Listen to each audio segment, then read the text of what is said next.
오늘 저와 여러분들에게 주시는 하나님의 말씀입니다. 우리 요한계시록 6장 1절로 17절까지의 말씀인데요. 오늘은 1절부터 8절까지의 말씀만 보게 됩니다. 우리 제목 같이 있습니다. 제목입니다. 시작. 일곱 봉인에 담긴 심판. 일곱 봉인에 담긴 심판. 우리가 1절부터 17절까지 좀 긴 장을 읽었는데 읽으면서 좀 머릿속에 남는 어떤 좀 연상되는 어떤 그림들이 그려지십니까? 전혀 그려지지 않으시죠? 무슨 내용인지 무슨 말인지 잘 이해가 좀 잘 안 되는 그런 내용들이 계속 있습니다. 우리가 지난 시간에 요한계시록 4장과 5장의 말씀을 통해서 하나님 계신 그 보좌, 그 보좌에 둘려있는 24 보좌와 또 24 장로들, 또 거기 있는 네 생물들, 또 거기 있는 천사들, 하늘의 보좌에 또 그 보좌 주위에 있는 모든 그 사람들이, 모든 네 생물이나 또 24 장로들이나 모든 것들이 하나님을 찬양하는 그 하늘의 예배에 대한 말씀들을 몇 주 동안 우리가 말씀을 나눴습니다. 아주 영광스러운 모습이죠. 하나님의 그 보좌, 하나님 나라에 대해서 이렇게 사도 요한이 보고서 그것을 이렇게 자기가 본 것을 그걸 이제 글로 썼는데 가장 최고의 표현으로 썼다라고 말씀을 드렸듯이 우리 인간이 표현할 수 있는 최고의 것으로 표현을 하는데도 하나님의 그 영광스러운 보좌를 우리가 어떻게 표현을 하겠습니까? 하나님께 예배드리는 그 장면을 그걸 어떻게 우리가 우리의 표현으로 그걸 다 표현할 수가 있겠습니까? 다 할 수가 없겠지요. 아마 사도 요한은 직접적으로 그 환상을 봤으니까 그는 잘 알 것입니다. 어떤 곳인지. 그러나 우리가 이 말씀을 통해서 우리가 이 말씀 가운데 우리가 머릿속으로 한번 이렇게 상상도 해보시고 머릿속으로 한번 그려보셔가지고 장차 우리가 갈 그곳 아니겠습니까? 장차 우리가 들어갈 하나님의 나라인데, 그 하나님의 보좌인데, 우리가 갈 그 나라를 머릿속으로 그려보시고 또 상상하시며 그 나라를 소망하시는 저와 여러분 되시기를 주의 이름으로 축원드립니다. 이제 오늘 6장부터는 심판에 대한 말씀들이 이제 시작이 됩니다. 4장과 5장은 하나님의 보좌를 보여줬고 또 그 보좌 하나님께 찬양드리는 예배하는 그런 모습들을 보여주셨습니다. 그렇게 그런 아름다운 그 영광스러운 광경을 보여주신 것은 우리가 소망해야 되고 우리가 바라봐야 되고 우리가 의지할 분은 하나님 나라라는 것을 우리에게 알려주시는 것이죠. 여러분, 우리가 이 땅을 살아가는 동안에 여러 가지 심판 또 여러 가지 환란이 있을 수 있습니다. 그러나 우리는 이 땅에 소망을 두는 사람들이 아니기 때문에 우리는 영원한 하나님 나라를 소망하며 살아가는 사람이라는 것을 믿으시기 바랍니다. 그러니까 우리는 땅을 바라보는 것이 아닙니다. 우리는 하늘을 바라보는 겁니다. 하나님의 나라를, 그곳에 계신 하나님, 또 우리 안에 거하시는 그 하나님만을 바라보시는 저와 여러분 되시길 주의 이름으로 축원드립니다. 그렇기 때문에요. 이제 앞으로 이제 6장부터 여러 가지 심판에 대한 말씀들이 이제 나오는데, 여러분 이 말씀들은요, 우리에게 두려워하라고 이런 말씀을 기록된 것이 아니다라는 것을 분명하게 우리는 기억을 해야 됩니다. 이 심판의 말씀들이 나오지만 여러분 그 심판 가운데 우리가 그 심판을 감당할 수 있는 힘이 우리에게는 사실은 없습니다. 그러나 우리에게는 없지만 우리와 함께 하시는 하나님께서 이 모든 역사를 주관하시고 또 이 심판의 주관자도, 이 심판의 주권자도 하나님이시기 때문에 우리는 하나님과 함께 있는 자들이기 때문에 우리가 두려워할 필요가 없다라는 것을 또한 우리는 기억을 해야 된다는 것이죠. 우리가 4장과 5장의 말씀처럼 하늘의 그 예배, 천상의 그 예배, 하나님의 보좌, 우리가 그것을 바라보면서 우리는 이 예배를 통해서 우리는 힘을 얻는다는 것을 우리는 깨닫게 됩니다. 예배를 통해서 우리는 이 땅에서 힘을 얻는 것입니다. 이 세상을 이길 수 있는 힘, 또 이 세상 가운데서 우리가 겪게 되는 여러 가지 환난과 어려움과 또 여러 가지 심판 가운데 있을지라도 우리는 힘을 얻을 수 있다. 뭐를 통해서요? 예배를 통해서 우리는 힘을 얻을 수 있다라는 것입니다. 여러분, 오늘 이제 6장부터는 이제 그 보좌에 앉아 계신 하나님께서 어린 양 되신 예수님께 이 두루마리를 주셨습니다. 근데 그 두루마리가 이제는 두루마리의 그 인을 떼는 그런 장면들을 오늘 말씀을 통해서 보게 됩니다. 앞으로 이제 있을 그 심판에 대한 말씀인데, 그 심판은 이제 6장부터 이제 8장, 9장, 11장 또 16장까지 이제 세 가지 시리즈로 이제 그 심판이 진행이 됩니다. 한번 사진 한번 볼까요? 그림 한번 볼까요?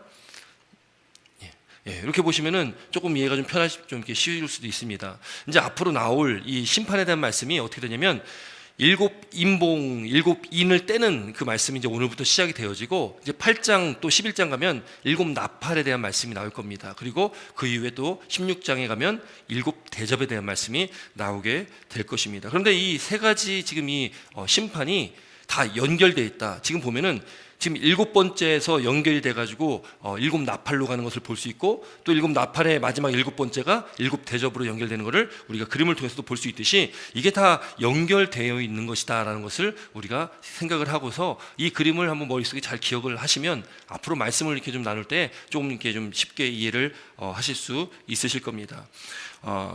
그렇기 때문에 이제 우리가 이 구조를 생각하고서 이제 요한계시록의 앞으로의 말씀을 우리가 쭉 볼 때에 이게 뭐 따로따로 될 일들이 아니라 그냥 한꺼번에 쭉 이루어질 일이다라고 우리가 보게 되면 될 것입니다. 여러분, 오늘 이제 6장 1절에 이렇게 시작을 합니다. 6장 1절 말씀 먼저 할 게 있습니다. 1절 말씀입니다. 시작.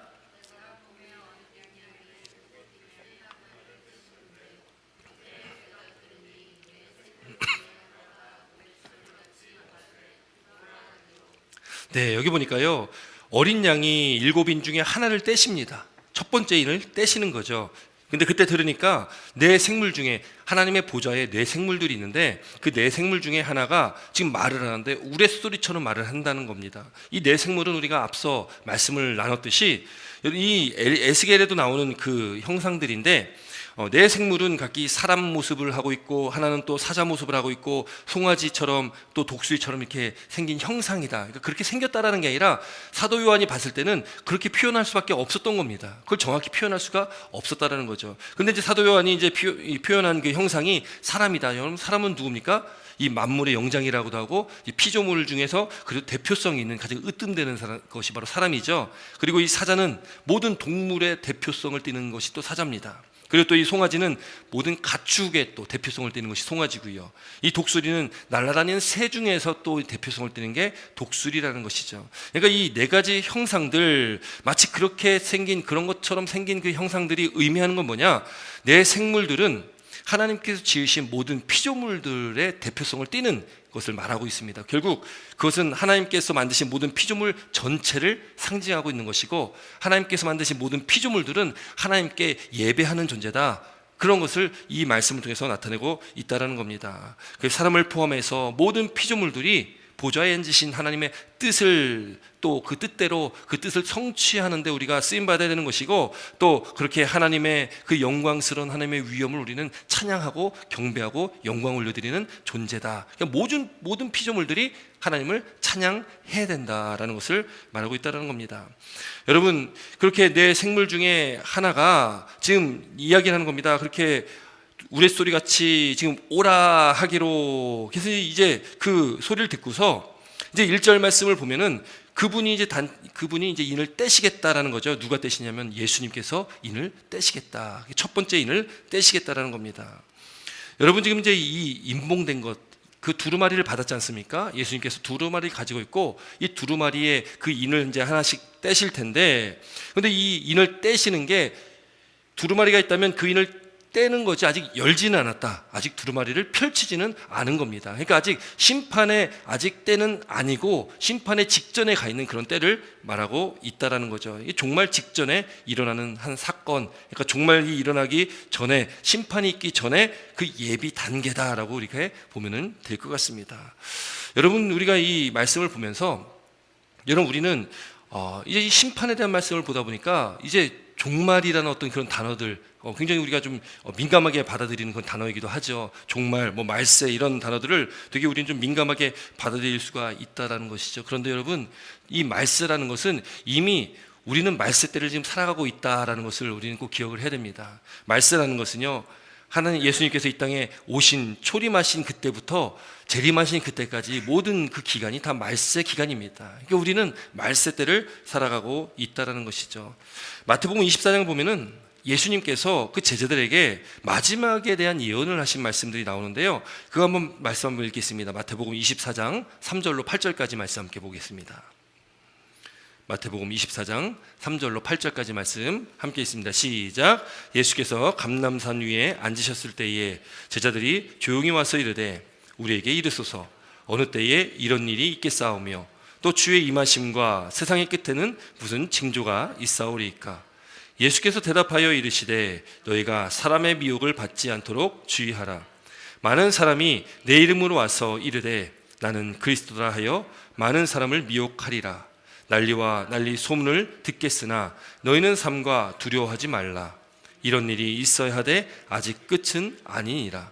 민족이 민족을, 나라가 나라를 대적하여 일어나겠고 곳곳에 기근과 지진이 있으리니 이 모든 것은 재난의 시작이니라. 아멘. 여러분, 이 예수님 이 제자들이요, 이 말씀이 나온 이 말씀을 예수님께서 하신 그 직전의 상황이 어떻게 되냐면, 예수님과 제자들이 당시 헤롯 성전, 그 굉장히 웅장하게 짓고 있었던 헤롯 성전, 아직 건축이 반밖에 되지 않았는데 그때도 그렇게 웅장했던 헤롯 성전입니다. 그 성전을 보면서 제자들이 예수님 저 성전 좀 보십시오. 얼마나 웅장합니까? 얼마나 멋집니까? 그랬더니 예수님께서 하신 말씀이 그 제자들의 반응에 초를 치면서 얘기하시는 거예요. 내가 이 건물 봐라. 이거 사흘 만에 무너질 거야. 무너질 건데 내가 사흘 만에 다시 세우겠다라고 예수님께서 말씀을 하시는 거예요. 그러니까 제자들이 그 얘기를 듣고서요, 너무 놀랐습니다. 아니, 이 웅장한 성전, 지금 아직 반밖에 지어지지 않은 그 성전인데 그게 무너진 이후에 어떻게 사흘 만에 그 성전을 다시 세울 수 있냐라는 그런 의구심을 갖게 되는 것이죠. 그러면서 예수님께서 오늘 24장에 예수님께서 이제 그 감람산에 계실 때에 제자들이 와가지고 묻는 겁니다. 어느 때에 이런 일이 있습니까? 그 이런 일은 무엇이겠습니까? 어느 때에 성전이 무너지고 다시 성전이 세워지겠습니까? 이런 의미거든요. 또 주의 임하심과 세상의 끝에는 무슨 징조가 있습니까? 그러니까 때와 징조를 묻습니다. 때와 징조를 묻는 거예요. 근데 그때 예수님께서 그럼 어느 때에 무슨 징조가 있다라고 말씀해 주셨는데 또 그렇게 말씀을 안 하시고 오늘 4절, 우리가 읽은 4절 보니까 예수께서 말씀하시기를 너희가 사람의 미혹을 받지 않도록 주의해라 라고 지금 말씀하시는 거예요. 좀 딴소리 같은 이야기를 하시는 거죠. 그런데 지금 그 마지막 날에, 마지막 때에 사람의 미혹 받지 않도록 주의하라. 또 많은 사람이 내 이름으로 와서 나는 그리스도라 하여 많은 사람을 미혹할 것이고 또 난리와 난리 소문이 있고 또 그때에 너희는 삼가 두려워하지 말라라는 겁니다. 이런 일은 있어야 돼. 아직 끝이 아니다. 그러니까 이제 후에 이제 일어날 일인데 그때에 많은 사람들이 미혹할 것이고 난리와 난리 소문이 있을 것이다. 뭐 전쟁이 있을 것이다. 민족이 나라를 대적하고 곳곳에 기근과 지진이 있을 것이다 라고 예수님께서 말씀하신 겁니다. 근데 이 말씀의 예수님께서 말씀하신 일차적인 목적은 앞으로 종말 때, 마지막 때에 예수님 다시 재림하실 때에 그때 일어날 그 일을 말씀하시는 것이 아니라 이 말씀은 이미 성취된 말씀입니다. 또 예레미야와 다니엘에도 이런 말씀이 나오는데 그 말씀들은 이미 성취된 말씀이거든요. 왜냐하면 예수님께서 이 하신 말씀은 앞으로 이 예루살렘이 망할 것이다. 이 성전이 다 무너질 것이다라는 것을 예수님께서 말씀하신 겁니다. 근데 그 말씀이 왜 성취가 됐냐면 AD 70년경에 예루살렘이 이 로마에 의해서 다 망하게 되는 그 모든 성전이 다 회파되고 이 예루살렘이 다 무너지게 되는 그 일이 있게 됩니다. 그러니까 예수님께서 이 땅에 계시다가 예수님께서 하늘로 승천하신 이후에 약 한 40년 후에 30-40년 후에 그런 일들이 있게 되었다라는 거죠. 그러니까 일차적으로 이 말씀은 이미 성취가 된 말씀들입니다. 그러나 마지막 때에 우리가 살아가고 있는 이 시대의 이 말세를 살아가는 저와 여러분들에게 마지막 때에 또 우리가 어떤 마음으로 살아야 되는지를 여기서 잘 말씀을 하고 있다는 거죠. 여기 보니까 미혹받지 않도록 주의하라는 거예요. 여러분, 얼마나 세상에 미혹하는 것들이 많습니까? 여러 가지 이단 사상들이 있고요. 우리가 미혹될 만한 것들이 너무나 많습니다. 그것들 주의하라는 겁니다. 내 이름으로 와서 나는 그리스도라 하여 미혹하더라도 거기에 미혹당하지 말라라는 겁니다. 또 난리와 소문이 있고 민족이 민족을 나라가 나라를 대적하여 뭐 수많은 전쟁이 있고 기근과 지진이 있을지라도 지금 6절의 말씀에 뭐라고 말씀하냐면 너희는 삼가 두려워하지 말라라는 겁니다. 저도 이제 몇 번 이 설교 때 말씀 나눴던 것처럼 우리가 이 말세를 살아가고 있는 저와 여러분들은 이 세상의 현상을 볼 필요 없습니다. 현상을 보면서 우리는 느껴야 되는 것은 있습니다. 생각해야 되는 건 있습니다. 그것이 뭐냐면 주님 오실 날이 가까워 왔구나라는 것은 우리가 느껴야 됩니다. 우리는 그건 알아야 됩니다. 그러나 우리가 이 현상을 바라보면서 우리가 두려워할 필요가 없다라는 것이죠. 이런 현상 요즘 보니까 막 전쟁에 난리가 아니잖아요. 또 뭐 기근과 지진이 또 도처에서 막 일어나게 있고 뭐 전염병이 아주 시끄럽지 않습니까? 이런 현상들을 보면은 야, 진짜 말세구나, 끝이구나, 종말 때가 다 갔구나, 막 그런 마음이 들 수가 있습니다. 그런데 우리에게 말씀하시기를 예수님께서 그 제자들에게도 말씀하신 것이 두려워하지 말라라는 겁니다.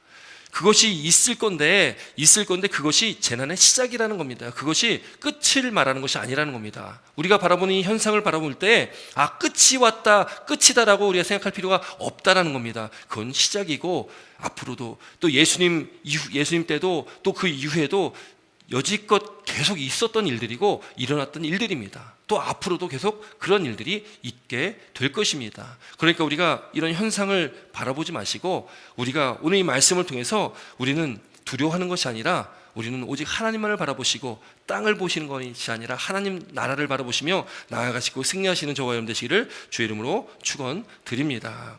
여러분, 그렇게요, 여러 가지 자연 재해들, 재난들, 또 핍박과 거짓 이 선지자들, 메시아들, 어떤 가르침들, 이런 이단 사상들, 그런 것들이 넘칠 것이다. 말세가 주님 오실 날이 가까우면 가까울수록 그것이 늘어나면 늘어나지 적어지진 않는다라는 겁니다. 앞으로 심해지면 심해지지 적어지지는 않는다는 겁니다. 그러니까 더 예수님 믿기가 쉽지 않은 시대로 점점 가게 된다는 겁니다. 그렇기 때문에 우리는 이런 시대를 살아가는 저와 여러분들은 우리가 정신 바짝 차리지 않으면 안 된다는 겁니다. 그래서 오늘 이 요한계시록의 말씀은 우리 교회들에게, 우리 성도들에게 정신 차려라라고 우리가 말씀하는 겁니다. 깨닫고 정신 차려라. 들을 귀 있는 자들은 들어야 된다. 지금 그렇게 시대가 악하고 주님 오실 날은 가까워 왔는데 지금 많은 사람들이, 성도들이, 예수님 믿는다고 하는 사람들이 우리가 잠을 자고 있는 겁니다. 영적인 잠을 자고 있는 거죠. 영적인 맹인이 되어서 영적인 것을 분별하지 못하고 바라보지 못하고 살아가는 그런 시대가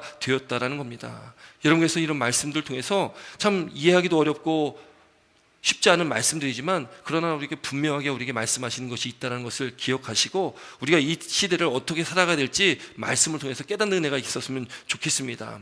여러분, 그렇기 때문에 예수님께서도 제자들에게 말씀하신 거예요. 그런 전쟁들, 기근, 역병, 전염병, 지진이 발생하든지 어떤 이런 현상들, 그것이 예수님께서 재림하시는 것, 또 그것이 종말의 때 그 날이 가까웠다는 것을 나타내는 어떤 표시다, 어떤 징조다라고 여기지 말라는 겁니다. 그거는 그냥 있을 일들이라고 예수님께서 제자들에게 경고하신 거라는 거죠.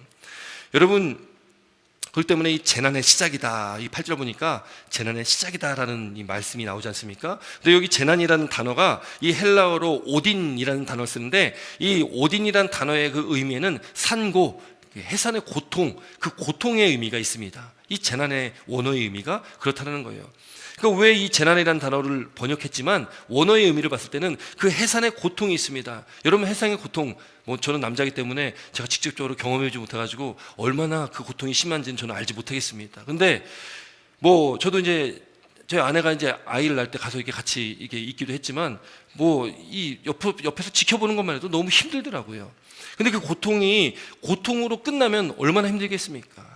그런데 고통이 고통으로 끝나는 것이 아니라 어떻습니까? 마침내에 그 출산, 그 부만의 기쁨이 있게 되는 건 아니겠습니까? 여러분, 그러니까 이 재난이라는 것은, 이 고통, 진통, 산고라는 것은 결국에는 이 분만의 기쁨, 그 출생의 그 생명을 잉태케 하는 그 출생의 기쁨이 있게 된다는 것을 믿으시기 바랍니다. 그러니까 우리가 이 말세 때를 살아갈 때에 여러 가지 재난이 우리 가운데 있을지라도, 어려운 일들이 있을지라도 우리는 그것에 집중하는 것이 아니라 이후에 있을 그 기쁨의 때를 우리는 바라보고 있다는 거죠. 그렇기 때문에 여러분, 예수님 믿고 살아가는 것과 믿지 않는 것과는 너무나 큰 차이가 있는 겁니다. 예수를 믿지 않는다면 이 아주 진리를 깨닫지 못하잖아요. 알지 못하잖아요. 그러니까 두려움 가운데 살 수밖에 없는 거죠. 여러분, 죽을 때도요, 예수님 믿으신 분, 예수님 열심히 믿다가 이제 소천하시는 분들은 얼굴도 평온하게 그렇게 눈을 감고 돌아가신다고 이야기 많이 하지 않습니까? 그런데 예수님 믿지 않으면 죽기 싫어가지고 막 바둥바둥 거리면서 또 눈도 또 뜨고 돌아가시는 분도 있고 막 그렇다는 거죠. 여러분, 왜 그렇습니까? 죽음을 맞이하는 입장에서 예수를 믿는 자들과 믿지 않는 자들과는 이건 너무나 다른 것 아니겠습니까? 우리는 이 땅의 삶이 끝이 아니기 때문에 우리는 기쁨으로 이 땅의 삶을 마칠 수 있는 겁니다. 마치면 새로운 삶이 우리에게 있기 때문에, 영원한 삶이 우리에게 준비되어 있기 때문에 그렇다는 거죠. 여러분, 우리에게 그 기쁨이 있다는 것, 해산의 고통 가운데 분만의 기쁨이 있듯이, 출산의 기쁨이 있듯이 우리에게 그 기쁨의 때가 반드시 온다라는 것을 믿으시기 바랍니다. 우린 그것을 소망하며 살아가는 사람들입니다. 그것을 소망할 때에 이 세상을 살아갈 수 있는 힘이 있고 또 기쁨이 있다는 것을 믿으시길 주의 이름으로 축원드립니다. 여러분, 그렇기 때문에 우리가 이 말세 때를 살아가고 있다. 하나님의 진노와 재앙은 이미 우리가 이 말세 때에 이미 그것이 시작되었고 이미 지금도 일어나고 있는 것이고 앞으로도 계속 일어나게 될 것입니다. 여러분, 그러나 아직 끝은 아니다. 끝이 아니다. 아직 우리는 그 날과 그 때를 알 수는 없습니다. 그러나 그 끝은 언젠가 반드시 온다라는 것을 우리는 기억을 해야 된다는 거죠. 여러분, 오늘 이 본문의 말씀 보면은 처음 이 4개의 인을 떼는데 7개의 인 중에 4개의 인을 뗄 때에 동일한 패턴이 있습니다. 그게 뭐냐면 첫 번째로는 예수님께서 이 인을 떼지 않습니까? 인을 떼면 네 생물 중에 하나가 오라라고 부르는 거예요. 그리고 세 번째로는 이제 그 오라라는 음성을 들은 이후에 색깔이 있는 말과 그 말을 탄 자가 등장을 하게 됩니다. 오늘 2절 말씀 함께 있습니다. 2절입니다. 2절 함께 있습니다. 시작. 이에 내가 보니 흰말이 있는데 그 탄 자가 활을 가졌고 면류관을 받고 나아가서 이기고 또 이기려 하더라. 아멘. 그러니까 이 패턴이 예수님께 인을 떼고 오라라고 내 생물 중에 하나가 외쳤고 그리고 그 다음에 색깔 있는 말과 그 말 탄 자가 등장하는데 2절에 보니까 흰말이 등장합니다. 또 흰말과 그 탄 자가 나오게 됩니다.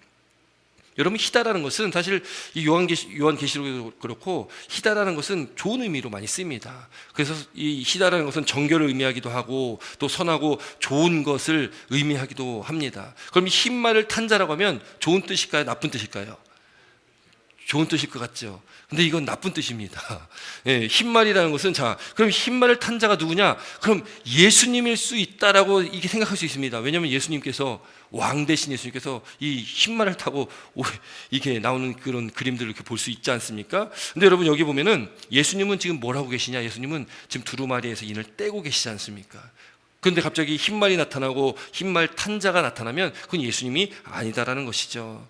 여러분, 지금 흰말 탄 자는 앞으로 인을 뗄 때마다 네 가지의 인을 뗄 때에 그때마다 색 있는 말과 그 말을 탄 자들이 나오는데 오늘 이 흰말을 탄 사람은 누구냐? 이 흰말을 탄 사람은 적 그리스도다.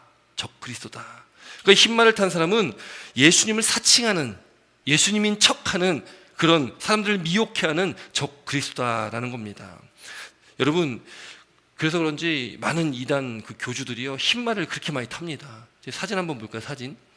예, 맨 좌측에 여러분들 봤을 때 우측에 있는 사람이 이만희죠. 그리고 뭐 여기 박명호 뭐 여러 가지 교주들 나오는데 교주들이 이렇게 흰말을 좋아합니다. 또 하나 사진 볼까요? 이 사람도 타더라고요. 이 사람 타는데 저는 이 기사가 좀 재밌어가지고 여기 밑에 보면은 120kg 김정은이 탄 백마 괜찮을까? 여러분, 이 북한도요. 북한은 이 주체사상이라고 있지 않습니까? 주체사상. 근데 이 주체사상이라는 게 이 원래 김일성이 주체사상을 만들 때에 김일성 그 원래 가족이 그 부모님이 다 기독교인입니다. 그리스도 예수님 믿는 사람들이잖아요. 그렇게 예수님 잘 믿는 가정에서 김일성이라는 사람이 나와가지고요. 이 주체사상을 만든 것이 이 성경, 이 하나님의 그 말씀 안에서 이 하나님과 예수님의 자리에다가 김일성 자신하고 자기 뭐 김정일, 뭐 김정은 이렇게 다 집어넣은 것이 주체사상입니다. 그러니까 이 주체사상에 김정일, 김일성을 빼고 거기다 하나님을 딱 집어넣으면 딱 맞는 그런 사상이라는 거죠. 여러분, 지금 이 많은 그런 사람들이 지금 이렇게 교묘하게 그런 사이비 이단도 마찬가지고 이 김정은도 마찬가지고 그렇게 자기가 뭐 왕인 척을 하고 있는 거죠. 여러분, 그러나 지금 오늘 이 흰말 탄자, 여기 본문에 나오는 흰말 탄자도 그렇게 예수님인 척하는, 왕인 척하는 그런 적 그리스도라는 것입니다. 여러분, 그래서 데살로니가 후서 2장 보니까 거기에 이 사탄의 활동, 이 사탄 그 악한 자들이 어떤 활동을 하냐? 그 악한 사탄의 권세에도 능력이 있다는 겁니다. 그래서 데살로니가 후서 2장 9절 10절 말씀 보니까 그들도 모든 능력과 표적과 거짓 기적과 불의의 모든 속임들이 있다라는 거예요. 그러니까 악한 영들도, 악한 존재들도, 그 사탄의 그 쪼무레기들도 다 능력이 있고 권세가 있다라는 겁니다. 예수님처럼 그렇게 사칭하면서 그렇게 왕 되려고 이렇게 애를 쓴다는 것이죠. 근데 오늘 본문 2절 말씀 보니까 그 손에 뭐가 있냐? 활을 가졌다라는 겁니다. 활을 가졌다. 2절 다시 한번 읽겠습니다. 2절 말씀 다시 한번 읽겠습니다. 시작.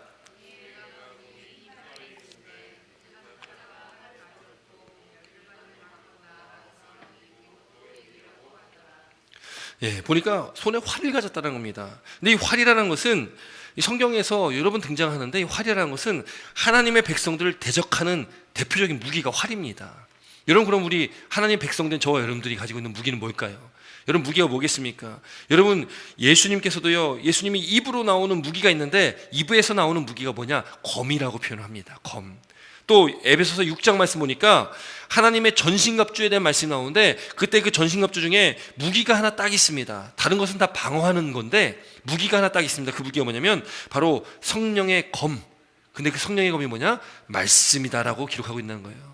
우리에게 무기는요, 다른 것이 아닙니다. 우리의 무기는 하나님의 말씀이라는 것을 믿으시기 바랍니다. 우리에게 그 성령의 검, 말씀의 검이 우리에게 있다는 것을 우리는 기억해야 된다는 거죠. 말씀이 우리에게 무기입니다. 말씀을 알아야 되거든요. 근데 말씀을 많이 모르다 보니까 우리가 자꾸 이단사상에 빠지게 되는 것이고, 분별하지 못하는 그런 안타까운 현실이 펼쳐지는 거 아니겠습니까? 그래서 우리는 말씀을 정말 배우려고 열심히 노력을 해야 됩니다.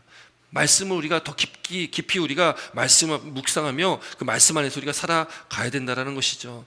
여러분, 이 당시에 이 활이라는 것은요, 그 당시에 그래서 로마의 황제들이요, 이 활을 많이 들고 다녔다고 그래요. 왜냐면 이 그리스의 신 중에 이 아폴로 신이 활의 신이라고 그러잖아요. 그래서 이 자기도 그런 위치에 있다라고 과시하려고 많은 로마의 황제들이 그 활을 그렇게 들고 다녔다고 합니다. 여러분, 그러나 그렇게 그들이 이 적 그리스도가 돼가지고 예수 믿는 사람들을 핍박하고 그렇게 예수 믿는 사람들을 그렇게 공격했다라는 것이죠. 그런데 그 적 그리스도도 지금 보니까 2절 말씀 보니까요, 면류관을 갖고 있다라는 거예요. 그러니까 흉내는 다 냅니다. 여러분, 이단들 보면은 얼마나 흉내를 잘 냅니까? 여러분, 이단들이 나 이단이요 하고서 우리에게 접근하지 않습니다. 똑같이 성경을 보면서 똑같이 하나님의 말씀 가지고 그렇게 처음에는 드러내지 않고 있다가 조금씩 지나면서 자신의 모습을 드러내게 된다는 거죠.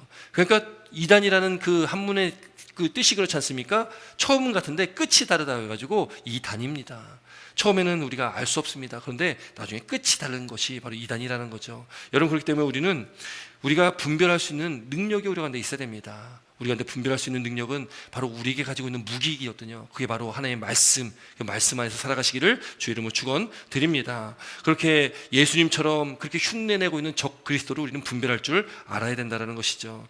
여기 그 면류관이라는 것은 우리 2절에 그 지금 흰말을 탄 사람이 가지고 있는 면류관이라는 것은 예수님께서 가지고 계신, 예수님께서 쓰신 그 왕의 면류관, 그 승리의 면류관과는 단어도 다른 단어를 쓰고 있다는 거예요. 그러니까 다른 것을 말하고 있다는 겁니다.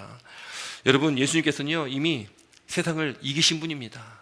모든 권세를 다 물리치시고 다 이기신 분이에요. 승리하신 분입니다. 그런데 지금 2절의 마지막 부분 보니까 그 예수님처럼 흉내내고 있는 그 적 그리스도 된 그 흰말을 타고 있는 자는 어떻게 하고 있습니까?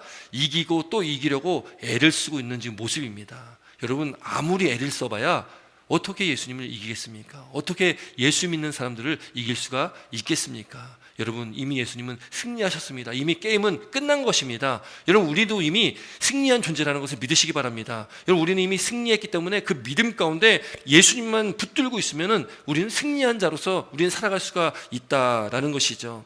여러분, 이제 3절과 4절 보니까 두 번째 인을 뗍니다. 우리 3절 4절 말씀 함께 있습니다. 3절 4절입니다. 함께 있습니다. 시작.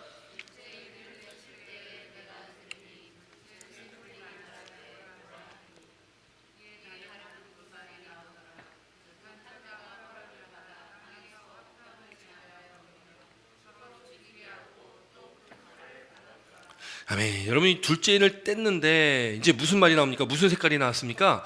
붉은 말이 나옵니다. 붉은 말과 탄자가 나오는 거예요. 여기 붉은색이라는 것은 이 폭력, 피, 전쟁을 상징하는 그런 색깔이죠. 그런데 이 또 붉은 말의 그 붉은 말 탄자는 이제 활이 아니라 뭘 갖고 있냐? 큰 칼을 가지고 있다라는 거예요. 여러분, 여기 칼이라는 거, 여기 칼도요, 여기 이 칼도 이 전쟁에서 쓰는, 사람 죽이기 위해 쓰는 하나의 무기인 겁니다. 여러분, 지금 이 붉은 말을 탄 자가 지금 이 땅에서 화평을 제어해 버린다는 거예요. 그리고 서로 죽이도록 큰 칼을 받았다는 겁니다. 이 평화가 없어진 그 세상에서요, 이 사람들은 어떻게 되겠습니까? 서로 죽이기에 혈안이 돼 있는 거죠. 오늘날 이 시대를 보면은, 인간의 역사를 보면 끝없는 전쟁의 역사 아니겠습니까? 쉼없이 전쟁이 있습니다. 오늘날에도 전쟁을 하고 있지 않습니까? 여러분, 전쟁이 있는데 그 전쟁 하게 되는, 전쟁이 있는 그 원인, 원인은 무엇이겠습니까? 여러분, 결국에는 죄거든요. 인간의 죄악된 그 마음 때문에 전쟁이 일어나게 되는 거 아니겠습니까? 또 사단은요, 그거를 교묘히 이용을 하는 것입니다. 그래서 이 전쟁을 통해서 많은 사람들이 싸우게끔 합니다. 총칼을 들고 싸우지 않아도 여러분, 우리 인생을 살아가면서 만나는 많은 사람들과 또 이 교회라는 한 공동체 안에서도 또 이 사람들이 모여있는 어떤 공동체가 있다면 그 안에서 얼마나 많은 대립이 있습니까? 교회 안에서도 싸움이 있고, 그래서 갈라지고 쪼개지고, 또 교회 아니더라도 세상에서도 다툼과 싸움이 있으니까, 대립이 있으니까 공동체가 깨어지는 일들이 참 많습니다. 여러분, 사탄은 그렇게 교묘하게 대립을 시킨다는 거예요. 싸움을 조장한다는 겁니다. 여러분, 그러다 보니까 우리는 정신 바짝 차려야지만 하는 것이죠. 성경은 끊임없이 그렇게 악한 영들을 대적하도록 말씀을 하고 있다는 겁니다. 또 특별히 에베소 4장 1절부터 3절까지 이렇게 말씀하고 있는데요, 함께 있습니다. 에베소 4장 1절로 3절입니다. 시작. 그러므로 주 안에서 갇힌 내가 너희를 권하노니 너희가 부르심을 받은 일에 합당하게 행하여 모든 겸손과 온유로 하고 오래 참음으로 사랑 가운데서 서로 용납하고 평안에 매는 줄로 성령이 하나 되게 하신 것을 힘써 지키라. 아멘. 여러분, 성경을 관통하고 있는 핵심적인 단어가 사랑 아니겠습니까? 사랑. 예수님께서도 내가 너희를 사랑한 것처럼 서로 사랑하라. 오늘 이 에베소 4장 1절로 3절 말씀 보면은 너희가 부르심을 받은 일에 합당하게 우리를 불러주셨는데, 하나님께서 저와 여러분들 부르셨습니다. 그럼 그 부르심에 합당하게 우리는 살아가야 된다는 거예요. 어떻게 살아가야지 그 하나님의 부르심에 합당한 삶이냐? 2절 말씀처럼 모든 겸손과, 우리에게 필요한 것들입니다. 모든 겸손과 온유가 있어야 되는 것이고, 오래 참음으로 우리의 사랑 가운데 서로 용납하는 겁니다. 받아들이는 겁니다.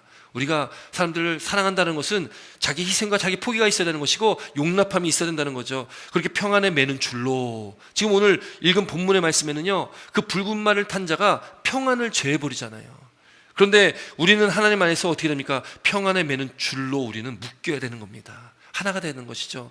바로 그 성령이 하나 되게 하신 것. 여러분, 우리 안에 내주신 성령, 저와 여러분들 가운데 내주신 성령이 있지 않습니까? 우리가 성령을 모시고 살아가지 않습니까? 그 성령께서 우리를 하나 되게 하신다는 겁니다. 그렇다면 우리가 힘써 지켜야 되는 겁니다. 뭐를요? 하나 되는 것을, 서로 사랑하는 것을 우리는 끝까지 지켜야 된다는 겁니다. 힘들지만, 어렵지만, 그럼에도 불구하고 우리는 사랑해야 되는 것이죠. 왜요? 예수님께서 우리를 사랑하셨기 때문에, 저와 여러분들을 위해서 그렇게 그 사랑으로 십자가에 죽으셨기 때문에 우리는 사랑해야 됩니다. 악한 영들은, 이 사단의 권세들은 이 붉은 말을 탄 자처럼 그 평안을 제하고 서로 대립을 시킵니다. 전쟁을 하게끔 합니다. 싸우게끔 합니다. 그 공동체가 깨어지게끔 합니다. 그때 우리가 정신을 바짝 차리고 우리 안에게 내주신 성령 안에서 하나 되게 하신 것을 힘써 지켜야 된다는 것을 믿으시기 바랍니다. 여러분, 이제 세 번째입니다. 우리 5절 6절 말씀 함께 있습니다. 5절 6절입니다. 함께 있습니다. 시작.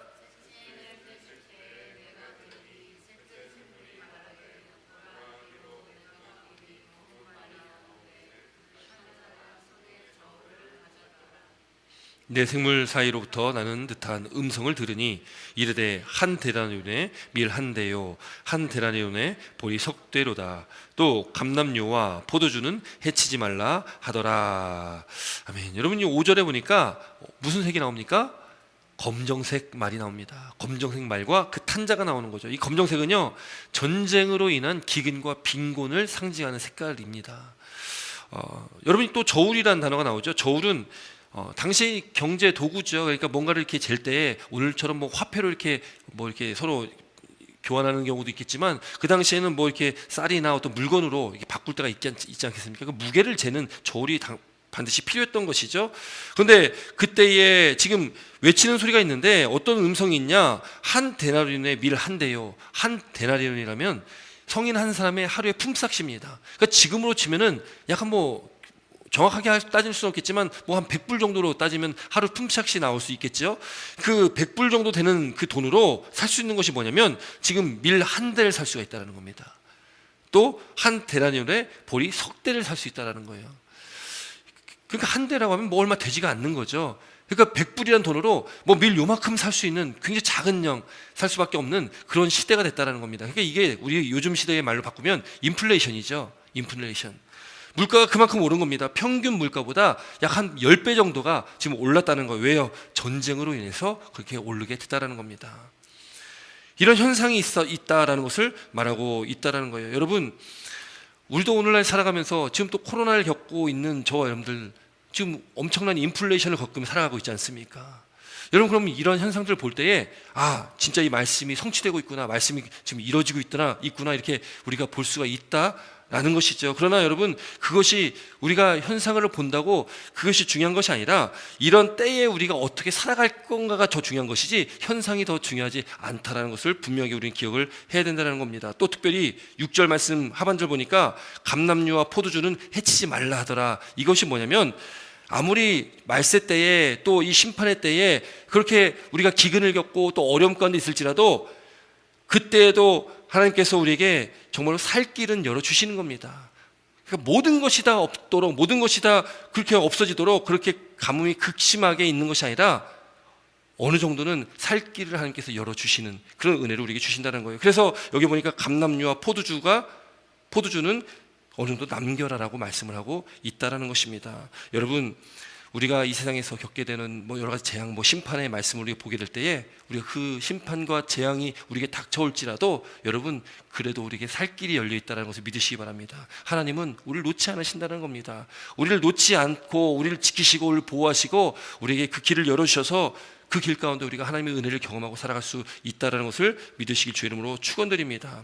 여러분, 마지막으로 넷째인 한번 볼까요? 넷째인 우리 7절 8절 말씀 함께 있습니다. 7절 8절입니다.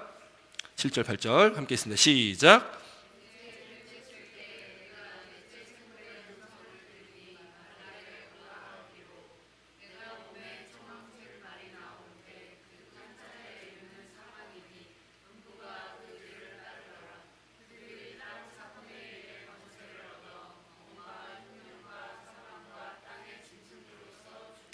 네, 아멘. 이제 넷째인, 여기 무슨 색깔이 나옵니까? 이 청황색이라는 색깔이 나옵니다. 청황색 말과 그 말 탄자가 나오는 거죠. 여러분, 이 청황색, 이 색은 당시 그 헬라 문명에서 이 청황색이라는 색은 이 죽음을 상징하는 그런 색입니다. 죽음의 색이라는 거예요. 그러니까 이 청황색이라는 것은 당시에 그 질병, 어떤 그런 질병 때문에 어떤 질병으로 인한 그 공포를 말하고 있다. 그 질병으로 인한 어떤 죽음, 그 사망에 대한 그런 말씀을 하고 있다라는 겁니다. 그래서 이거를 좀 바꿔 말하면 이 전염병을 말하고 있다라고 이렇게 이게 해석을 한다라는 거죠. 여러분, 전염병이라는 것은요, 여러분, 핵전쟁보다 더 무서운 것이 전염병이라고 하지 않습니까? 여러분, 우리가 겪어봤지 않습니까? 이 코로나를 겪어보면서 여러분, 핵전쟁보다 더 위험하고 무서운 전쟁이 이 코로나 같은 그 전염병이라는 거죠. 여러분, 1340년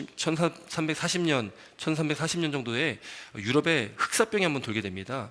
근데 그 유럽에 들었던 흑사병 때문에 그 당시에 유럽의 3분의 1이 죽게 됩니다. 약 한 1억 명이 정도가 죽게 됐다고 하죠. 그러니까 이 전염병은 엄청나게 많은 사람들을 죽게 만드는 그런 병입니다. 근데 지금 이 죽음의 재앙이 임했는데 보니까 오늘 이 말씀에도요, 지금 이 7절과 8절에도 보니까 죽음의 재앙이 임했지만 그 중에 4분의 1 정도만 덮은 겁니다. 4분의 1만 죽게 된다는 거예요. 그럼 남은 사람이 있다라는 거죠. 그러니까 하나님께서 재앙을 내리시는데 완전한 재앙, 그러니까 모든 것을 다 쓸어 없애는 재앙을 내리시지 않는다는 겁니다. 그러니까 어느 정도 4분의 1 정도만 죽는 그런 재앙을 내리셨다라는 거예요. 그럼 산 사람도 있지 않습니까? 그럼 왜 이런 재앙과 또 이런 재앙의 말씀들을 우리에게 주시겠습니까? 우리에게 깨달으라고 주시는 말씀들이라는 거죠. 그럼 뭘 깨달으라고 말씀을 주시겠습니까? 이런 재앙들을 바라보면서 우리에게 기회를 주셨다라는 거예요. 우리 기회를 주셨다. 여러분, 이 재앙이 시작이 되지만 그 재앙이 시작되지만 끝은 우리가 알 수 없고, 그럼 그 기간 동안에 우리가 어떤 기회가 있냐? 우리에게 회개할 기회가 있다는 것을 믿으시기 바랍니다. 우리가 돌이킬 수 있는 기회를 우리에게 주신다라는 거예요. 여러분, 하나님께서는요, 심판하실 때 한 번에 다 쓸어버릴 수가 있습니다. 우리가 잘 아는 노아의 방주처럼 한 번에 다 물심판으로 쓸어버릴 수가 있다는 거예요. 그렇지만 그 가운데서도 노아의 가족을 하나님께서 남겨두셨다는 겁니다. 그것이 하나님의 은혜라는 거죠. 노예 가족들 통해서 다시금 하나님께서는 하나님의 역사를 또 이루어 나가신다는 겁니다. 그러니까 앞으로 그런 어떤 재앙이 있을지라도 우리가 이 말세 때를 살아가고 있는데, 이 말세 때에 여러분, 우리가 하나님을 믿는 하나님의 백성들은 우리가 그루터기 같은 남은 자와 같은 그렇게 하나님의 은혜를 입고 살아갈 수 있다는 것을 믿으시기 바랍니다. 여러분, 그래서 우리가 이 말세 때에 여러분, 우리는 하나님 말씀 앞에 살아야 되는 것이고, 우리가 이 하나님께서 주신 이 기회를 우리는 잘 사용을 해야 되는 것입니다. 우리는 돌이켜야 되는 것이죠. 회개해야 됩니다. 우리가 각성해야 된다는 겁니다. 그런 메시지를 우리에게 주신다는 겁니다. 여러분, 하나님께서는요, 디모데전서 2장 4절에 하나님은 모든 사람이 구원받기를 원하신다는 거예요. 모든 사람이 구원받기를 원하시는 분이에요. 그렇기 때문에 하나님께서 그 심판의 때를 미루시고 계시는 것이죠. 기다리고 계시는 겁니다.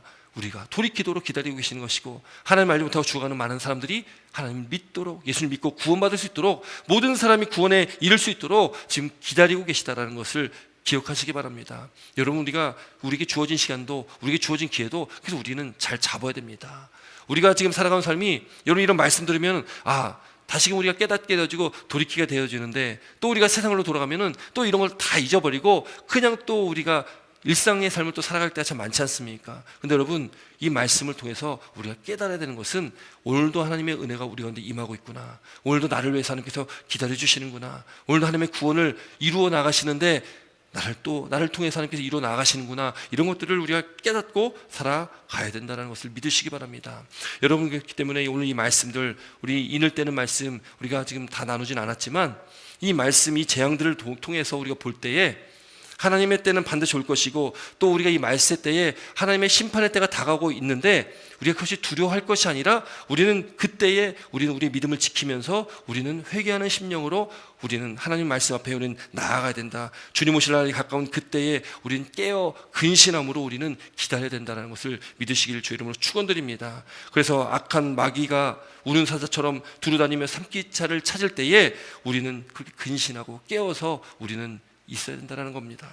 여러분, 마태복음 25장에 보면은 천국에 대한 비유의 말씀 가운데 어떤 말씀이 있냐면, 거기에 10명의 처녀에 대한 말씀이 나오지 않습니까? 10명의 처녀 중에 5명의 슬기로운 처녀와 5명의 미련한 처녀가 있었습니다. 5명의 슬기로운 처녀는 누굴 말합니까? 등과 함께 기름을 준비한 사람입니다. 그런데 미련하고 어리석은 5처녀는 등만 준비하고 기름을 준비하지 않은 거예요. 여러분, 등과 함께 기름을 준비해야지 신랑이 더디 오면 어떻게 됩니까? 기름을 또 쓸 수 있는 거잖아요.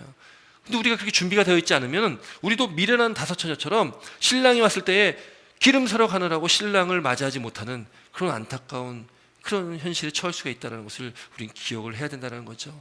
바라긴 사랑하는 성도 여러분, 우리가 이 말세 때를 살아가면서 지혜로운 5처녀처럼 주님 오실 날에 가까운 이때에 그 주님을 우리가 기쁨으로 맞이할 수 있도록 우리가 준비되어져 있는 그런 은혜가 있길 주의 이름으로 축원드립니다. 여러분, 등과 기름, 이 등이라는 건 무엇입니까?